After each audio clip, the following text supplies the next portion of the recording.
மகாநதி அடுத்த வார எபிசோடில் என்ன நடக்க போகுது அப்படிங்கிறத பற்றி பார்க்கலாம். அதுக்கு முன்னாடி நம்மளோட சேனலை சப்ஸ்கிரைப் பண்ணாமல் பார்க்குற எல்லாருமே மறக்காமல் சப்ஸ்கிரைப் பண்ணிட்டு பாருங்கள். ஏற்கனவே பார்த்தீங்க அப்படின்னா வெண்ணிலா காவேரி அரைஞ்சு கீழே தள்ளி விட்டுருப்பாங்க. இதனால குடும்பமே கவலையில் இருப்பாங்க.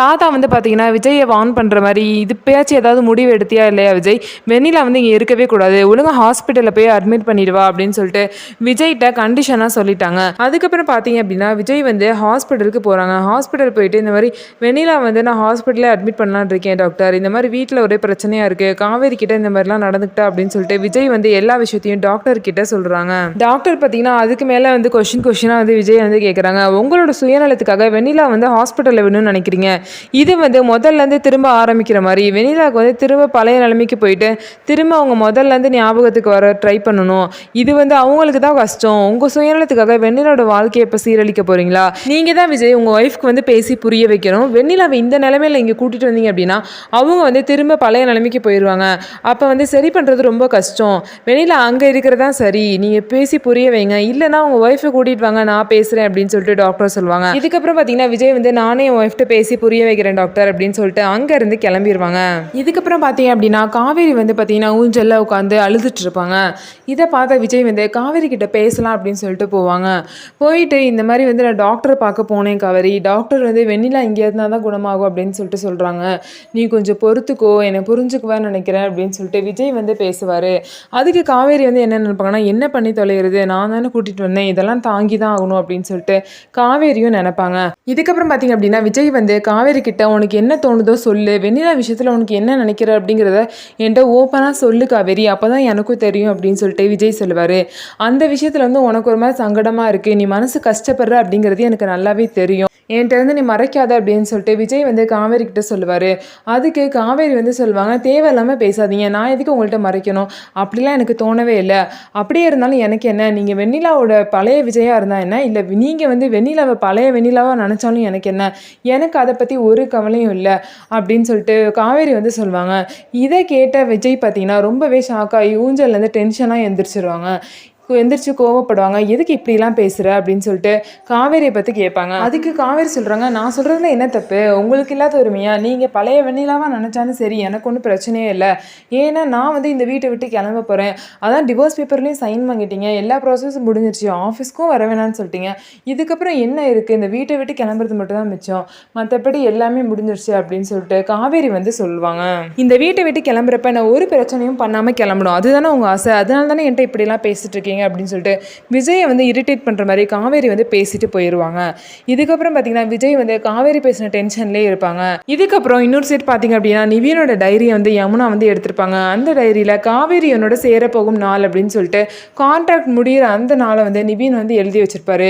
இது யமுனாவை கல்யாணம் பண்ணுறதுக்கு முன்னாடியே நிவின் எழுதி வச்சிருப்பாரு. ஆனால் இதெல்லாம் தெரியாத யமுனா பார்த்தீங்கன்னா நிவியனோட சட்டையை பிடிச்சி, எதுக்காக நிவின் இந்த மாதிரிலாம் எழுதி வச்சிருக்கீங்க, எந்த நினைப்போடு அப்படி எழுதி வச்சிருக்கீங்க, காவேரி உங்களோட சேரப்போகிற நாள்னு சொல்லிட்டு எழுதி வச்சிருக்கீங்க, ஏன் இப்படிலாம் எழுதுனீங்க அப்படின்னு சொல்லிட்டு நிவீனை கோவமாக கேட்குறாங்க. நிவீனும் என்னதான் பதில் சொல்கிறது அப்படின்னு தெரியாமல் கோவத்தில் உண்மையெல்லாம் வளரிடுவாங்க. காவேரியும் விஜயும் பண்ணது கான்ட்ராக்ட் மேரேஜ் தான், அவங்க 2 பேரும் 1 வருஷம் கான்ட்ராக்டில் தான் மேரேஜ் பண்ணிக்கிட்டாங்க அப்படின்னு சொல்லிட்டு எல்லா விஷயத்தையும் நிவீன் யமுனா கிட்ட போட்டு உடச்சிடுறாங்க. யமுனா பார்த்தீங்க அப்படின்னா இந்த விஷயத்தை போய் அவங்க வீட்டில் போய் சொல்லிடுறாங்க. இந்த விஷயத்தை கேட்டு எல்லாமே ஷாக் ஆகிடுறாங்க. ஷாக் ஆகி அதுக்கப்புறம் பார்த்தீங்க அப்படின்னா காவேரி பார்க்கறதுக்காக போகிறாங்க. அந்த நேரம் பார்த்து காவேரியை அங்கே தான் வந்துட்டுருக்காங்க. அப்போ காவேரி உள்ளே வந்ததும் என்ன பண்ணி வச்சுருக்க காவேரி அப்படின்னு சொல்லிட்டு கங்கா கோவமாக கேட்குறாங்க.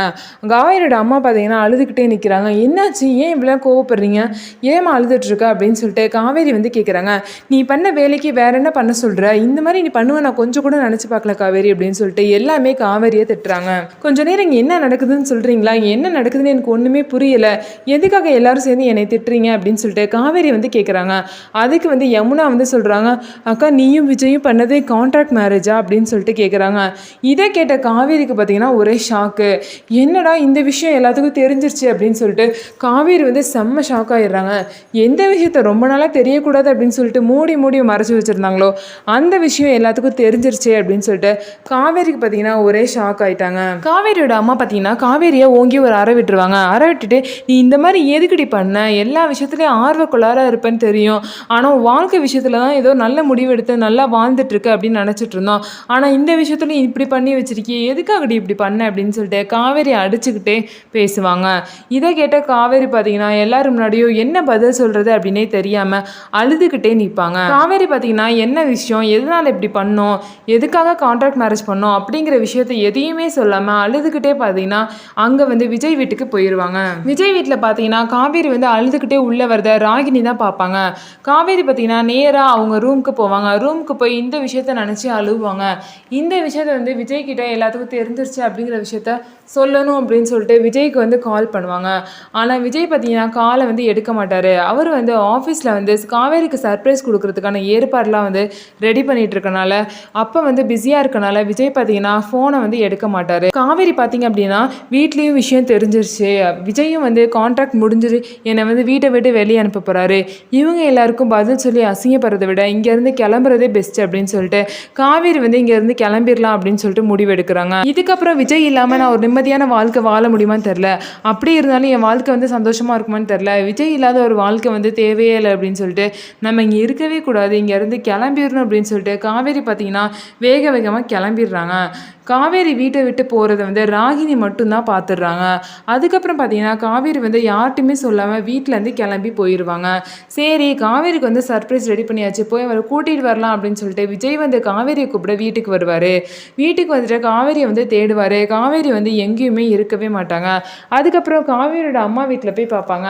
அங்கேயும் பார்த்தீங்க அப்படின்னா காவேரி வந்து இருக்கவே மாட்டாங்க. இதுக்கப்புறம் பார்த்தீங்க அப்படின்னா விஜய் வந்து காவேரியோட வீட்டில் வந்துட்டு காவேரியோட அம்மாட்ட இந்த மாதிரி காவேரி இங்கே வந்தாலாத்தா அப்படின்னு சொல்லிட்டு கேட்பாங்க. இன்னொரு வாட்டி உங்க வாயால அப்படி ஒரு வார்த்தையை கூப்பிடாதீங்க தம்பி, இப்படி ஒரு காரியத்தை பண்ணி வச்சிருக்கீங்க, என் பொண்ணோட வாழ்க்கையை இப்படி சீரழிச்சிட்டீங்களே, இதெல்லாம் உங்களுக்கு அநியாயமா தெரியலையா அப்படின்னு சொல்லிட்டு காவேரியோட அம்மா வந்து விஜயை பார்த்து கேட்பாங்க. விஜய்க்கு பார்த்தீங்கன்னா ஒன்றுமே புரியல, என்னாச்சு அதை ஏன் இந்த மாதிரிலாம் பேசுறீங்க அப்படின்னு சொல்லிட்டு கேட்குறாங்க. அப்போதான் வந்து கங்கா வந்து அங்கே வருவாங்க. கங்கா வந்துட்டு விஜய் நீங்களும் காவேரியும் கான்ட்ராக்ட் மேரேஜ் தான் பண்ணியிருக்கீங்களாமே அப்படின்னு சொல்லிட்டு கங்கா வந்து கேட்பாங்க. இதை கேட்டு விஜய்க்கு பார்த்தீங்கன்னா ஒரே ஷாக்கு, இந்த விஷயம் எப்படி இவங்களுக்குலாம் தெரிஞ்சிச்சு அப்படின்னு சொல்லிட்டு யோசிச்சுட்டு இருக்காங்க. அதுக்கப்புறம் அந்த நேரம் பார்த்து ராகினி வந்து அங்கே வராங்க. ராகினி வந்து விஜய் எல்லாத்தையும் பார்த்து ஓ நீங்கள் ரெண்டு பேரும் கான்ட்ராக்ட் மேரேஜ் பண்ணி தான் இவ்வளோ நாள் ஓட்டிட்டு இருந்தீங்களா அப்படின்னு சொல்லிட்டு கேட்குறாங்க. அதுக்கு விஜய் வந்து தேவையில்லாமல் பேசாத ராகினி, நானே காவேரியை காணும்னு டென்ஷனில் இருக்கேன், உங்களுக்கு எப்படி இந்த விஷயம்லாம் தெரிஞ்சிச்சு அப்படின்னு சொல்லிட்டு விஜய் வந்து எல்லாரையும் பார்த்து கேட்குறாரு.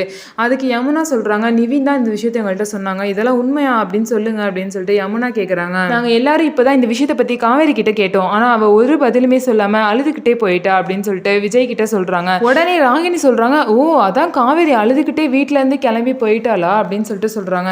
இதை கேட்ட எல்லாருக்கும் அப்புறம் விஜய்க்கு பார்த்தீங்கன்னா ஒரே ஷாக் ஆயிடுச்சு. எது உண்மை என்ன நடந்துச்சுன்னு எதுவுமே தெரியாமல் இப்படி காவேரி எல்லாம் பேசிட்டீங்களே, அவள் எங்கே போனானே தெரியல, ஏதாவது தப்பான முடிவு எடுத்துக்கிட்டா என்ன பண்ணுறது, ஏன் எல்லாம் இப்படி பண்ணீங்கன்னு சொல்லிட்டு விஜய் வந்து எல்லாத்தையும் இப்போ கேட்டுட்டு காவேரி வந்து தேடுறதுக்காக போகிறாரு. விஜய் வந்து காவேரி வந்து கண்டுபிடிப்பாங்களா இல்லையா, இவங்க ரெண்டு பேரோட காதல் சேருமா இல்லையா அப்படிங்கிறத இனி வரப்போகிற எபிசோடில் பார்க்கலாம். இந்த வீடியோ உங்களுக்கு பிடிச்சிருந்தா நம்ம வீடியோவை லைக் பண்ணிக்கோங்க. அதுக்கப்புறம் நம்மளோட சேனலை சப்ஸ்கிரைப் பண்ணிக்கோங்க.